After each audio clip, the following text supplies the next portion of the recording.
Hi viewers, welcome to Personality Profile. My guest is an exemplary gentleman. His famous name carries a legend of achievement in academia and journalism.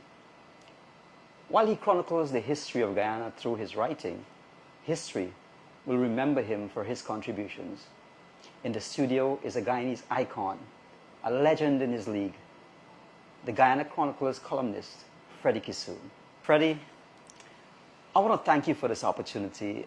I know how modest you are, but can I simply say that it's an honor to be sitting here to do this interview with you. You have insisted that I call you Freddie. You're making me shy by saying that anyway. No, I really don't like those plaudits. So can we get straight into the interview? Thanks for having me here. And I appreciate being here. And I'm satisfied being here. And I think, I hope my columns in the Chronicle could achieve something. But I'm grateful to be here. And I am the one who should be honored for being in this historical building, the Chronicle. I think it's only, the third time I've been in here. And it's quite a large, perhaps one of the largest newspaper building I've seen. Indeed. Freddie, I remember the first time I saw you. It must have been mid to late 80s. My father, who never really made it. Oh yeah, I knew your father very, very well. He never really made it, yes. He never really made it past primary school, but somehow he found himself in one of your classes at University of Guyana, in one of those political science class. I don't know how he got there, but we were living on the train line in Kitty then. Yeah, I know. Right? I know and you came everything to about visit, your father. Yeah. And you came to visit, and when you came, he told me, he said, this man is a professor. His name is Freddie Kissoon. And that first time I saw you has remained etched in my memory. And though many things have changed, time has changed, so many things have changed, what I can say has not changed is the wonderful hairstyle that you still have. You really keep it well, I must say. Well, sometimes you say things and it appears as a joke to a person. No. But I have never combed my hair. Really? Never. It has to do with how you grew up. We couldn't afford barber in Wortmanville and Dublin Street. And then when I came of age, 18, 19, that was the age of the hippie, in which people do the hair. And then I got married, and my wife would just take the scissors and clip my hair. So I never combed my hair, I never went to a barber. Freddie, today I really want to get to know maybe three sides of you that I think the general public and the viewers and all Guyanese, and this is history being recorded. I want to know about Freddie, the family man a little bit. Freddie, the academic and somewhat the activist. And Freddie, the journalist, of course, because now that you're a columnist with the Guyana Chronicle, that is a side that I really want to get to know. You left Guyana in 1979, yeah? Yeah, that's right. And I think it was to pursue a master's in degree philosophy. in philosophy at McMaster's University in Toronto. No, that was in Hamilton. Toronto is the next city to Hamilton. Oh, okay. Then I went on to Toronto at the University of Toronto. Great. What was it like back then? You know, this young, dashing, brazen Guyanese man in the university in 1979 in Canada. What was it like back then? Well, first of all, this interview is an exception in my life for the reason that since I became a public figure, I have done dozens and dozens of these interviews. And it's always been about my political life. You know, I've never had an interview, and I've done dozens, in which somebody asks me how I grew up, where I grew up. Never. And I'm telling you, I have done dozens. And it's always about my politics. I've never had an interview in which I was able to describe the poverty. I was able to describe the wonderful woman I met, married for 44 years, wow, and has been the stability in my life. So this interview, I mean, I know I'm well known, and I know I'm controversial, and I know I've done newspaper interview, television interview, but no one has ever asked me about my personal life. This is the first time in an interview I've been asked about my personal life. And that is why I didn't even send the questions to you, because I want to hear it from Freddie Kissoon. So yes, what was it like going in 1979, you in Canada, you know, this brazen, dashing young man, handsome young man I was in never university? handsome. Well, anyone who lives in the third world, in a tropical country like the West Indies, once you go to a cold-ridden country with a different culture, you're in a new world. So I went to the University of Guyana, which was a small university. At the time, maybe it was 1,000, 2,000 students. I never knew about snow or anything like that. So when I went to Canada, it was a complete different world you were in. This little third world boy going into a big city, and it was an experience. And going to Canada, in fact, changed my life. It changed my life philosophically. We in Guyana and in the West Indies with Burnham and Jagan and Manley in Jamaica and Eric Williams in Trinidad, we were always leftist, socialist, pro-Cuban, and then the embrace of your color. I mean, black is beautiful. And we in Guyana, at university, everything was about, white versus black. Because we were a colony, and when you're dark-skinned in a colony, then you know what it is like. So when I went to Canada, it was really an eye-opener that I met white people that had an appreciation for non-white people. And therefore, I never cared. I never cared about the color of a person's skin and the texture of their hair. That's because I grew up in a Hindu family. There were 7 of us. In a Hindu family, and 4 of my siblings married Africans. Right? My life was made possible by a Portuguese professor at UG and a Portuguese editor at the Catholic Standard. So I had a lot of multiracial influence in my life. And at Wortmanville, where I grew up, the primary school, St. Thomas More Primary School, had about 1% Indians. Myself and a guy named Akalu, the uncle of the present Minister of Housing, we were the only 2 Indians. I lived in Durban Street. Really? Yeah, I lived in Durban Street, and there were only 4 Indians. So race never mattered to me. And then when I got into UG, some of my best friends were Africans. So I grew up in a Hindu family and didn't really care about who was Hindu, who was Muslim, who was black. And that thing has become part of my DNA. So when I went to Canada, some of that race thing, that this hatred for the colonials, this hatred for white people, some of them, that got to be diluted. Because I came to see white people as very liberal and care about the third world and care about we non-white people. So that further eradicated any semblance I would have about seeing the world, seeing cultures in ethnic terms. And it's so unfortunate and so tragic that this country could be so inflamed by ethnic suspicion. Well, I'm happy that you're saying this here on camera because while there are people out there who may have a difference in opinion, you're here saying what is exactly that you would experienced.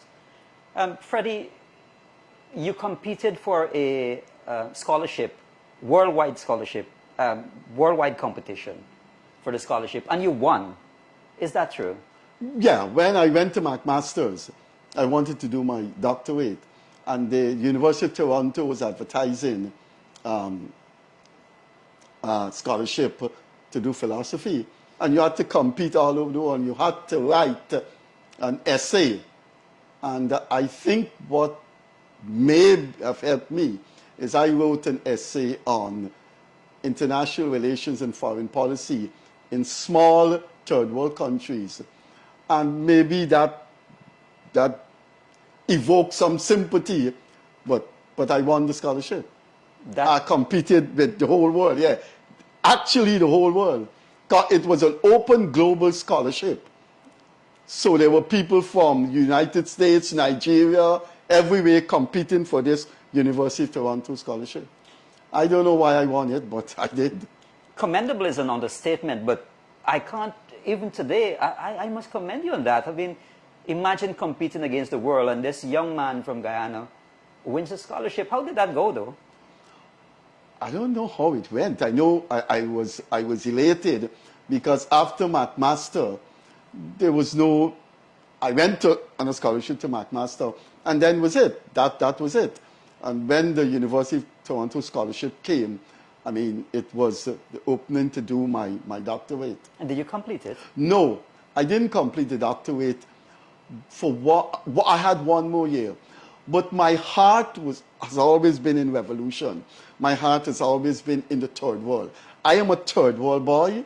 I am a West Indian boy. I'm a Caribbean boy.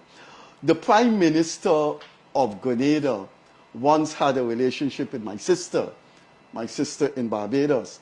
And so she told him, look, my brother wants to come and work with you. My brother is in the university in Toronto, etc. My brother had a big political thing in Guyana, fighting against Forbes Burnham, etc. And I think he said, yes, let him come. And I left the doctorate in University of Toronto, and I went to work for one of the great Caribbean leaders.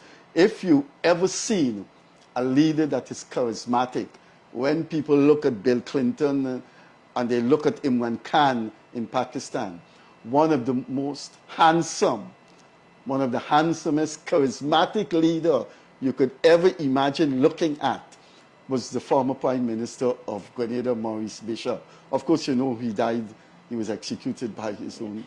Interesting, because I was going to ask you that question. I mean, were you in Grenada when that whole situation happened and American troops landed there? Yeah.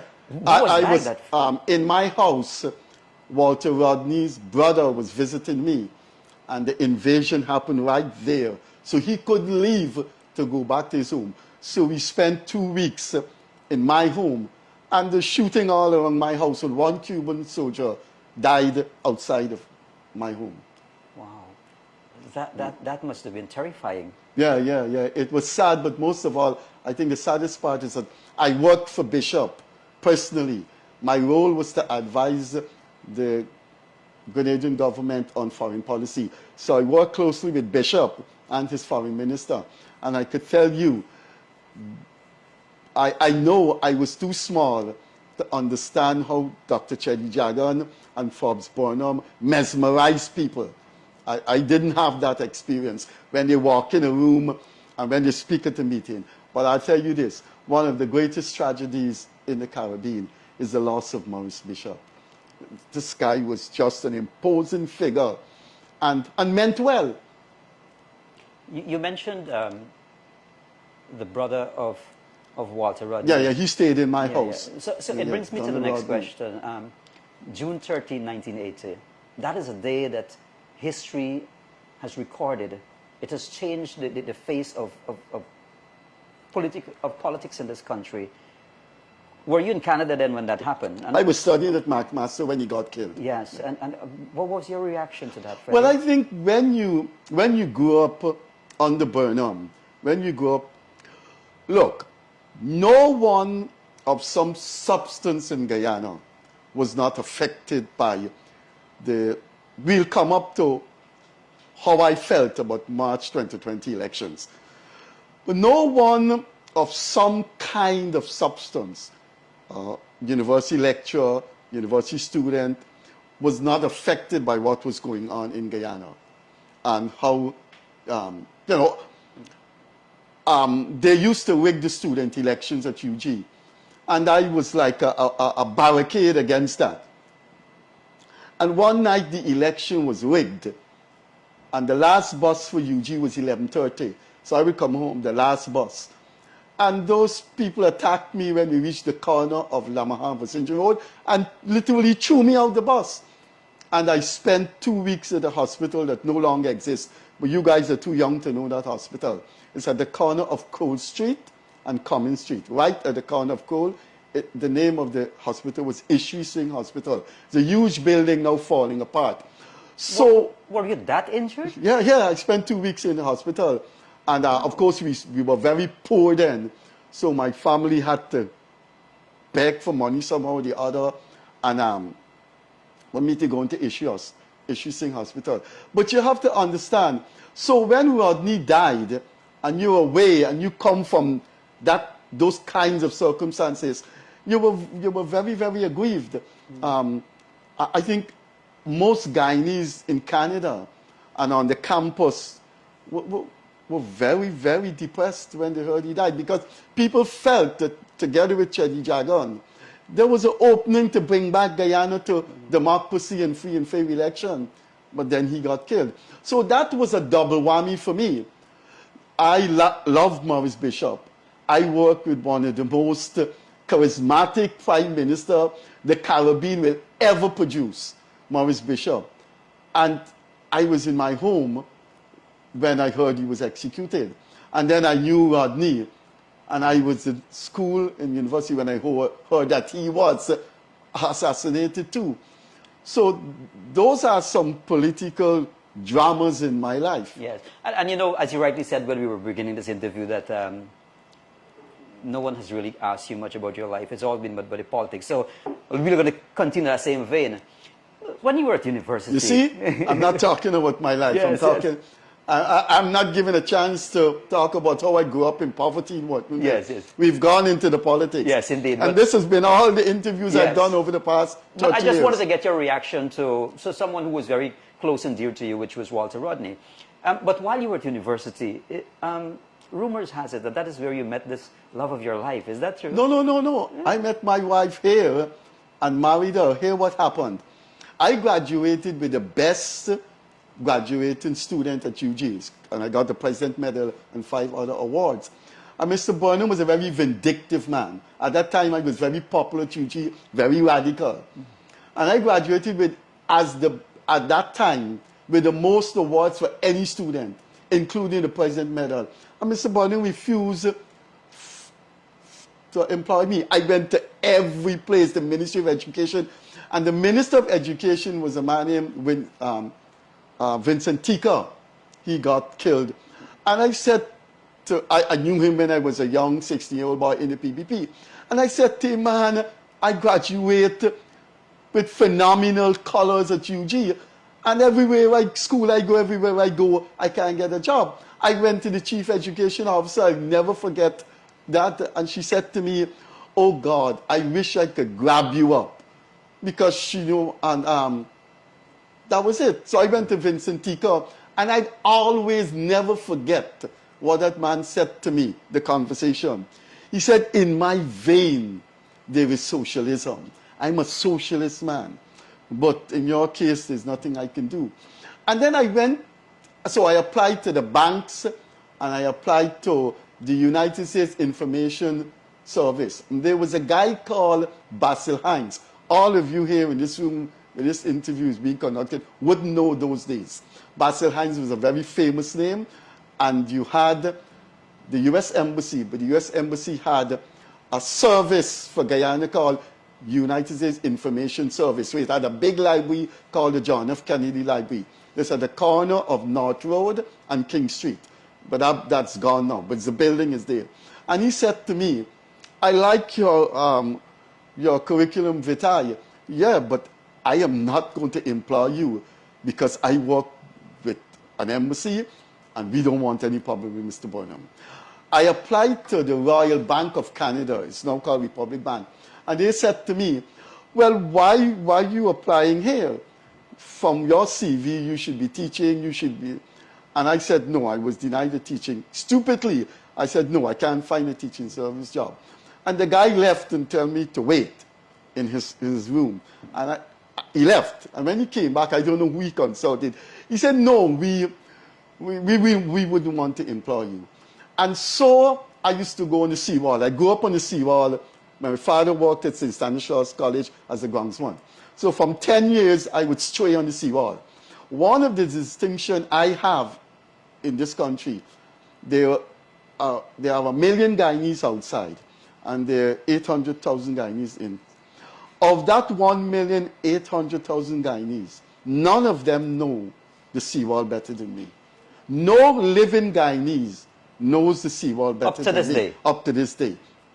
I go there every afternoon with my dog now, and I've been there since I was 10 years old.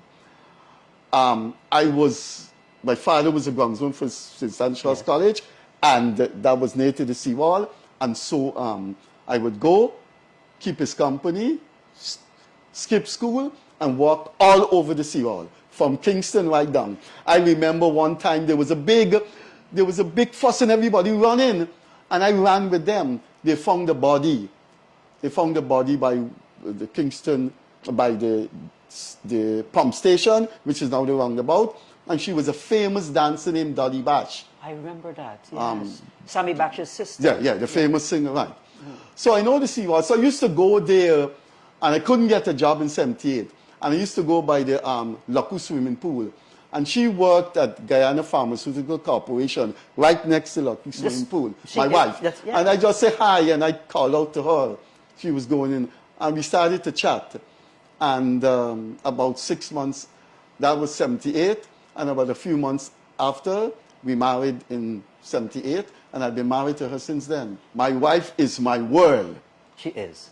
There's whatever I achieved in life, from a master's to going to one of the best universities to do a doctorate, to be 26 years as a lecturer at UG, to be 35 years in journalism, that fulcrum on which I stand then and today would not have been possible without my wife. Wow. They say behind every successful man is a woman, and trust me, that saying is phenomenally potent.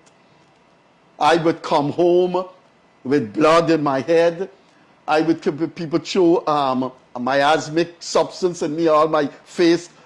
My wife didn't see me for a night when she found out I'm in the lockup. And that she was the pillar.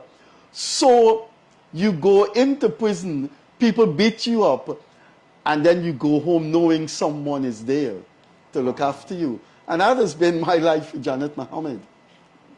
Freddie, there must be something that you are doing as a man that, because lots of times us, as men, we don't do the things that we ought to be doing to really have that sort of support from a woman. What is it that you have done that is so different? I think my wife saw in me a person when we started to court. Remember, I had just graduated from UG, and she would have, when I graduated from UG, the PPP's newspaper, edited by Chetty Jagan's wife, Mrs. Jagan, carried a front page photograph of me. They denied me the President's Medal and gave the medal to a man named Norman McLean, who was the head of the army. Yeah. And the university lecturers and them said, no, this guy, grade point average, is way above Mr. McLean. And there was a Catholic nun who was a professor at UG named Sister Mary Noel Maniz. She stood up and said, if Kissoon doesn't get the President's Medal, I am leaving this university. And she was such a big name in the Caribbean. She was such a great historian that UG could not afford to lose her. Wow. Right. So my wife read about that. And my wife, when we were quoting, we tend to listen to the same kind of philosophical music. And I think she saw in me somebody that was good. And despite my aggression, loudmouth, controversy, I think essentially what constitutes a good person in terms of how you look at people, treat people, I think she saw that in me. And in her, I saw a good woman. It lasted for 44 years. Wow, that's fantastic. You're here with us. We have Freddie Kissoon in the studio. His column is being published in the Guyana Chronicle. You can buy a copy of the newspaper to read that column every day it's published, or you can go and like our Facebook page. We're going to drop the link in the comments right now. You can go and like and follow that page, and you will see his column being published there every day. For those of you joining us from the diaspora, that's an easy way for you to read Freddie's column in our newspaper. Freddie, you're writing for the Guyana Chronicle now. Yeah. I think that you should have been writing for us for a very long time. I made big mistakes in my political life. The people I was associated with in the 70s, the 80s, and 90s. Look, I'm essentially an idealist, and I'm essentially an anarchist. Now, anarchism in philosophy means a school of thought that feels power could never be good. Power could never be right and righteous. So there's something inherently wrong with power. And I have been an idealist and a suspicious person of power my whole life. Whoever had power. For example, I worked with a government in Grenada which had power. But my work was never known. Dr. Rupert Roopnaraine, I think people would know who he is, and people would know Mr. Christopher Ram. Mr. Christopher Ram, they were popular Guyanese in Grenada. They didn't know what work I did. They had power in Grenada. I kept to myself. When I hardly see the Prime Minister, Maurice Bishop. I saw the Foreign Minister. But I never exercised power. I always suspicious of power. I taught 26 years at UG and was offered the deanship, offered the headship of my department. I keep away from power. I don't want anything to do with power. So in my life, I've always been critical of power. And being an idealist, you associate with people that you shouldn't. But one of the things about life, and it will happen to you, and it will happen to everyone in this room right now as this interview is going on, it will happen to every human being. You only see the thing from a distance years after. Yes, or when you're out of it. Right. So you in this room working for 5 years with someone, and then when you finish, 5 years after, you look back and you say, no, what was I doing there with her or him for 5 years? You really see the thing. Now, March 2020, the famous controversial election that the whole world was looking at because it lasted for 5 months. That March 2020 election and how people that I were very close to, people that were my comrades, people that I struggled for 30 years with to make Guyana a better place. When I saw how they reacted to 5 months of denying people the right to vote, then I realized that in the 70s and 80s and 90s, I was in comradeship with the wrong people. And that logically has led me to the Chronicle, I guess. Indeed. And being a journalist for so many years, obviously there are critics. How do you deal? What do you have to say? Let me answer that. There is no question I am more eager to answer. When anybody asks me, the man in the street, journalists, the newspaper, there's no question I am more eager to answer than how I face criticism. Let me say this. Let me say this boldly and graphically. No human being is going anywhere, and no human being will remain in their house. They will end up in the asylum if they become concerned with what people say about them, because you cannot please people out there. They have their agenda, they have their philosophical bias, they have their makeup of the world, and they will see you the way they want to see people. You must believe in yourself and see yourself the way your loved one wants to see you. So when I see these letters in the papers and these columns in the papers and these politicians of all parties saying things about me, trust me, I don't give a damn. I never give a damn, and I will never give a damn, because it's a philosophical tragedy on the part of any human to reshape their life based on criticism. People will always criticize.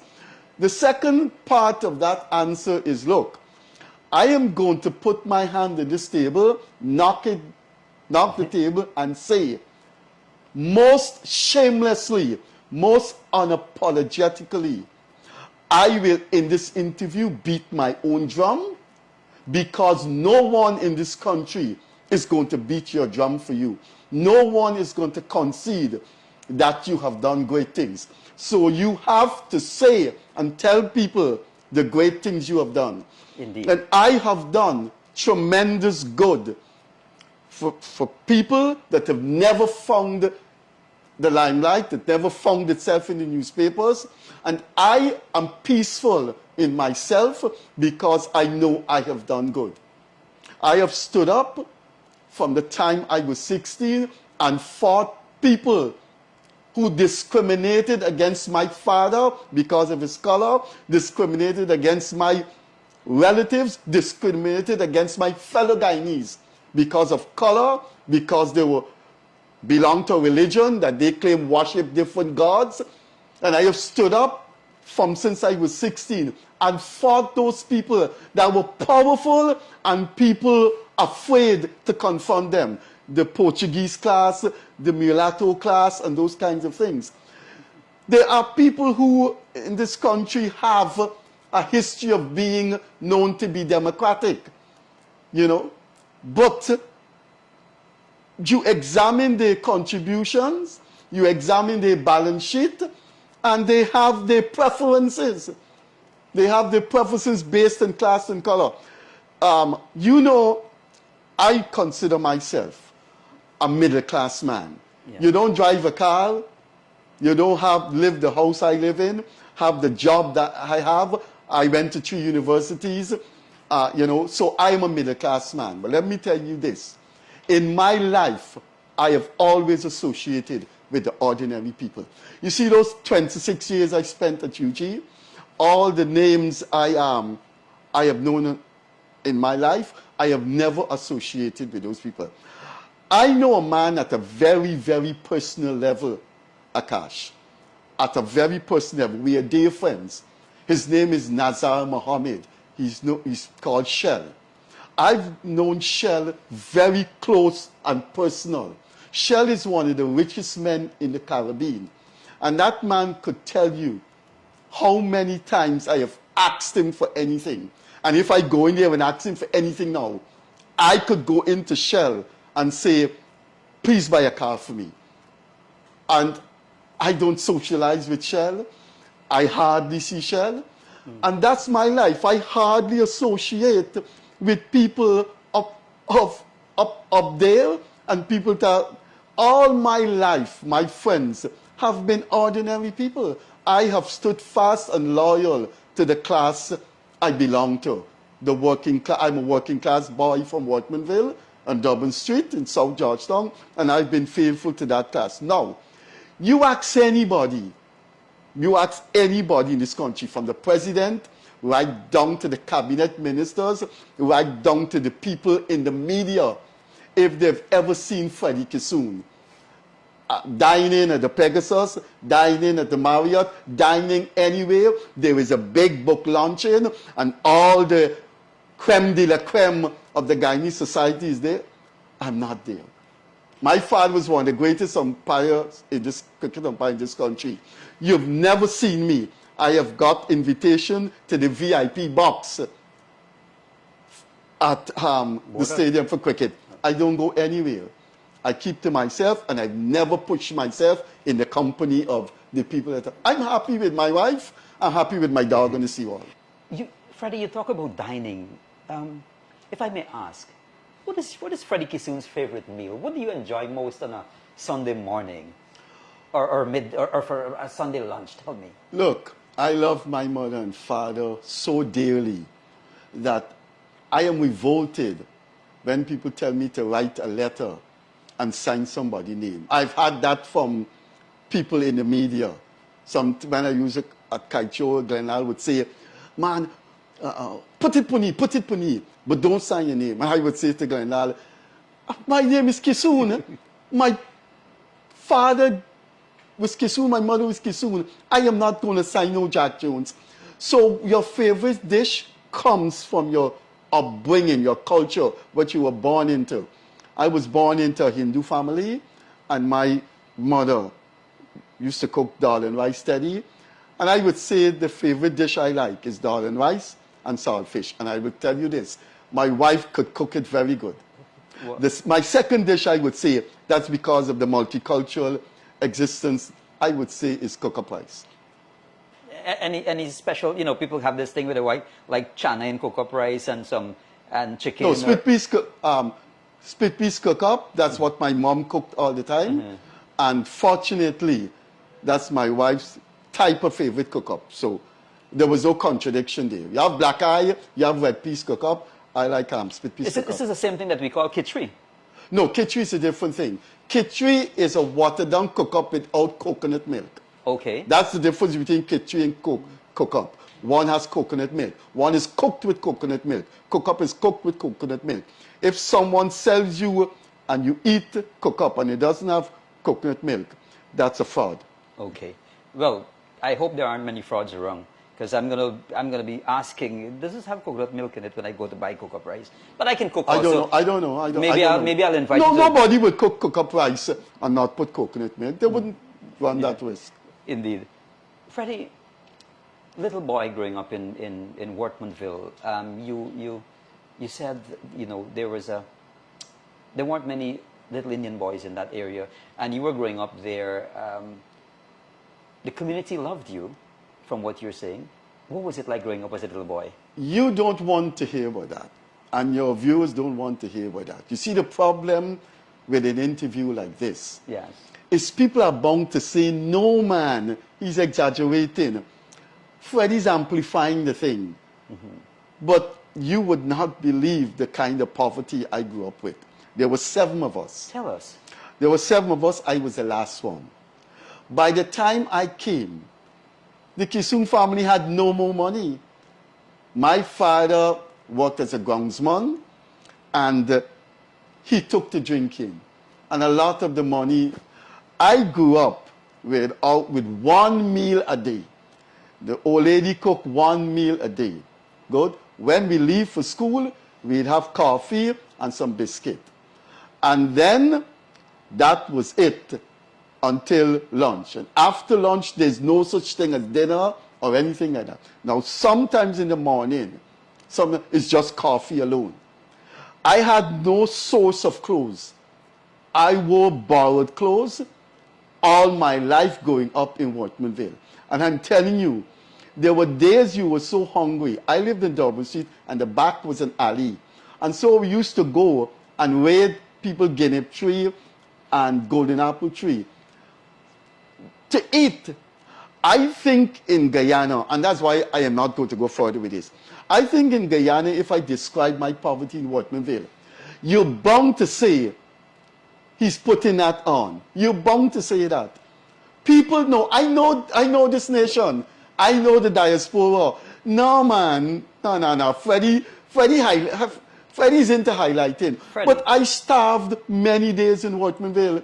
Literally starved. Freddie, many days in Wortmanville. I think myself and our viewers out there, we would want to hear. We would want, as much as as you're saying, there might be doubters, but we would want to hear a little bit of it. Tell us. I mean, you did mention that when you came, there was no money. You would be raiding trees and so on. A lot of people would be saying, well, raiding trees is a little bit thing anyway. But I raided it. I raided the Jamun and Sejam trees on Dublin Street to eat. Because and not for the fun of it. You wanted to eat. Of course we would, all boys would have fun. I remember we used to, just for fun, raid Miss Simpson tree on Dublin Street. And Miss Simpson, her husband, would come out with big piece of wood, and that was fun. But we had 1 meal a day. 1 meal we had a day. Sometimes no meal, because I don't know. It just happened. No, don't ask me to go back there and find out why that day. No, I can't. I don't know that day why my mother didn't cook. Sometimes there would be little issues in the Kissoon family life, and whatever happened. My brother gone with some girl, and the parents of the girl want to beat him up. My parents gone, and for that day, nothing in the house to eat because confusion. But literally, in terms of possession of resources to eat, to put food on the table, that was absent, not infrequently, but frequently. Now, once you ask me about my childhood days, I always remember a Chinese man named Mr. Lee. Mr. Lee had his cake shop at the corner of Norton and Hardina Street. One corner from where Banks DIH have their outlet at Durban and Hardina. And Mr. Lee, in those days, you used to have big slabs of salami. And Mr. Lee used to cut off a slice of salami with a tennis roll, and that would be sold. I can't remember how much it was. And many days, that slice of salami and tennis roll is what I had for the whole day. You see, when you're the last and you're poor as my parents were, the money gone in the first kid, the second kid, the third kid, the fourth kid. So when you reach to me, there was no money to buy clothes. For example, my mother bought a gun for me, a water gun, when I was 5 years. And that was my Christmas gift for the next 10 years. Let me quickly get on to how I became what I am. Mm-hmm. Because when people listen to you starving in Waterville, they want to know how you reached the UG. My sister had a Portuguese, a gentleman Portuguese boyfriend.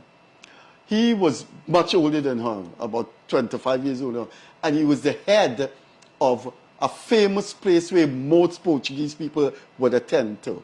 It was called the Georgetown Club. It's still named the Georgetown Club in Camp Street. But that was a place only for Portuguese. And my sister had a relation with him. And I would go up to him and tell him, I want to study. I want to sit my GCE. Because there was no future. Mm-hmm. And I got to know the PPP leaders, Chedi Jagan, and those people during the 1968 election. And I started to knock around Freedom House. And so I started to read books. And Freedom House and the people I met there made me want to be somebody. Wow. And I asked my sister boyfriend if he could buy the books for me to study. And he bought the books for me. I studied what was called GC that time. I got sufficient and I applied to go into UG. That is another matter, because many times I walked from Durban Street to UG. And I have to say in this program, one of the person who helped me at UG was, I never mentioned this because I didn't want to embarrass him, for all the years I was a columnist. The former Chancellor of the Judiciary, Carl Singh, he used to pay my, my bus fare from my home to UG. And he paid that for years. Wow. And that is why we became very close at UG. But I know he would have had problems in the judiciary if it was known that Freddie Kissoon and him are very personal friends. But I could never write my memoir or give an interview without mentioning Justice Carl Singh. Freddie, well, as we mentioned before, you're now writing for the Guyana Chronicle as a columnist. As I said, I believe that you should have been here a little while. We've gone past that. But how do you see, in a very short way, in closing, where is Freddie Kissoon in the future? What is it? What do you have plans for? Well, I don't have plans for anything. I think my life is over now. I'm 72 years of age. And I have told Joel Bag one day, and I've told the other people, it's time for them to take up and save Guyana if Guyana is not on its footing now. I am a fan of President Ali, and I believe that Guyana has a future. But it's time for younger people to take up the mantle. Remember, it's not only the government you look at in a country. Business people do bad things, police do bad things, you have to write about it. The private press do bad things. And so I would tell people like Joel Bangwadin and the younger people, they have to take up from me. I am gone now. I spend my time with my dog every afternoon at Seawall, and when I leave here, I'm gone to Janet Mohammed, who's Janet Kissoon the past 4 years. That's my life now. Okay. I have no interest in dining at the Pegasus. Freddie, it was a pleasure having you here. I hope we can do this again some other time. We can do this every week. All right. I have a big mouth and I like write and talk, so all call right, me. brilliant, yes. Good. Viewers, thank you so much for joining us. We had Mr. Freddie Kissoon on the show, and I'm sure he's going to be coming back. As I mentioned before, his column is now in the Guyana Chronicle. It's being published every day in the printed newspaper, and you can go online and like and join our Facebook page if you haven't done that already. That column is being published every day on our Facebook page, or you can go to our website. The links will be published right now below, and you can go and click, and like, and join that page. Thank you so much for joining us.